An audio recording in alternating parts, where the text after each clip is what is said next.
we were used against each other. Like they would have other tribes to go into certain villages to get slaves. But snitching has recently came back up in our headlines regarding T.I. and Boosie. Yeah. Little Boosie would do Vlad TV and said that he had squashed their joint album because T.I. supposedly snitched on his dead cousin. A couple things to unpack there. Can you snitch on somebody that has passed away? And when was the first time you heard about someone actually doing that? Like that as a strategic tactic to get out of a situation? I've never heard of anyone that could, from a legal standpoint, right. I've never heard of that. That doesn't mean that it hasn't happened before. And yeah, and so we have to understand. So let's go backwards. So I think T.I. said it on a platform, like a podcast. And so we know, like a lot of times with podcasts, people want to just say things to clicks. It's clicks and like, he said this and that, you know.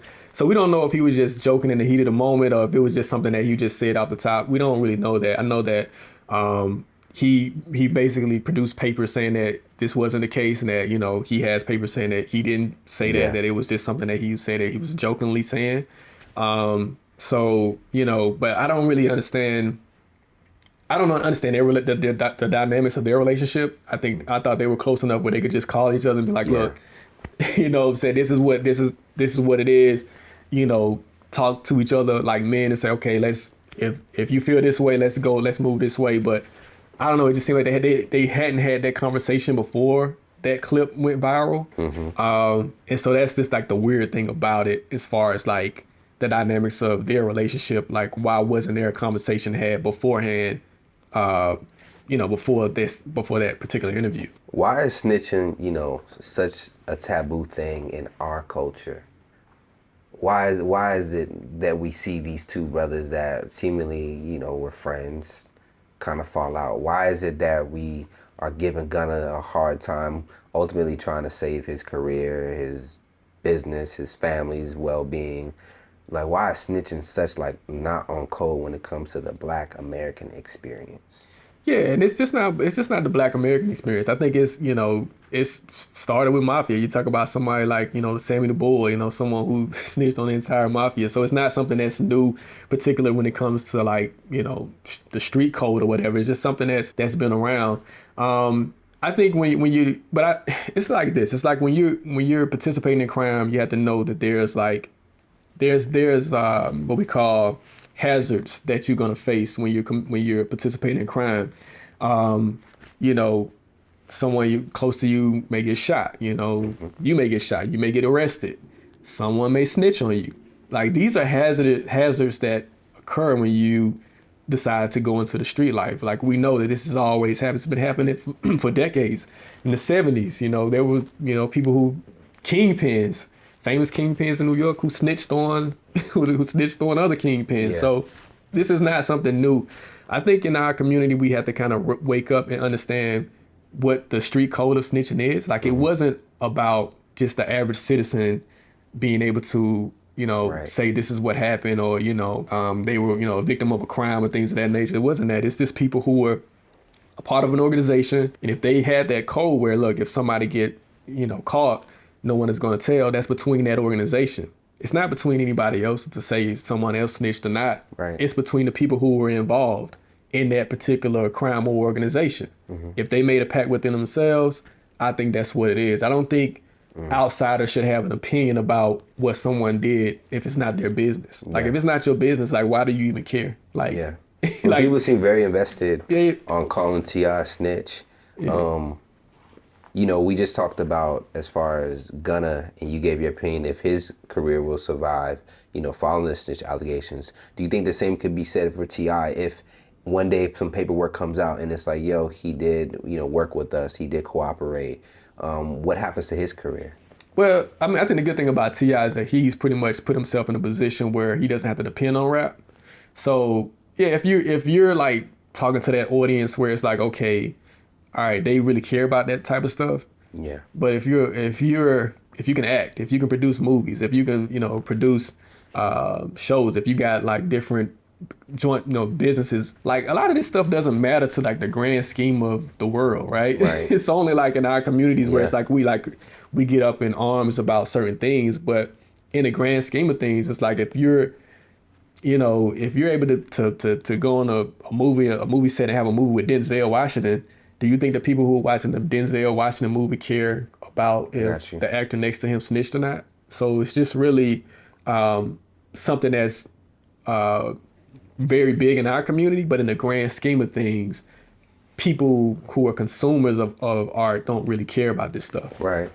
And I guess, when I look at it, snitching, why I would feel indifferent about someone snitching on me, I think it's because I got so much stuff already stacked up against me. Yeah.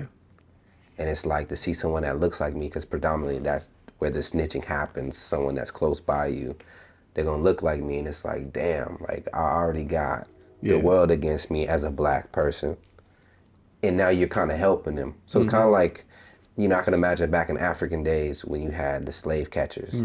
It's like another brother that's like, he hid behind that tree. It's like, like my guy, really? So I think that's kind of the energy of it, and white America can't relate probably to that, right? So, well, they can in a sense, they can, but because it happens on like federal levels where you have like these federal companies that go get caught in and they snitch on each other. They do it all the time.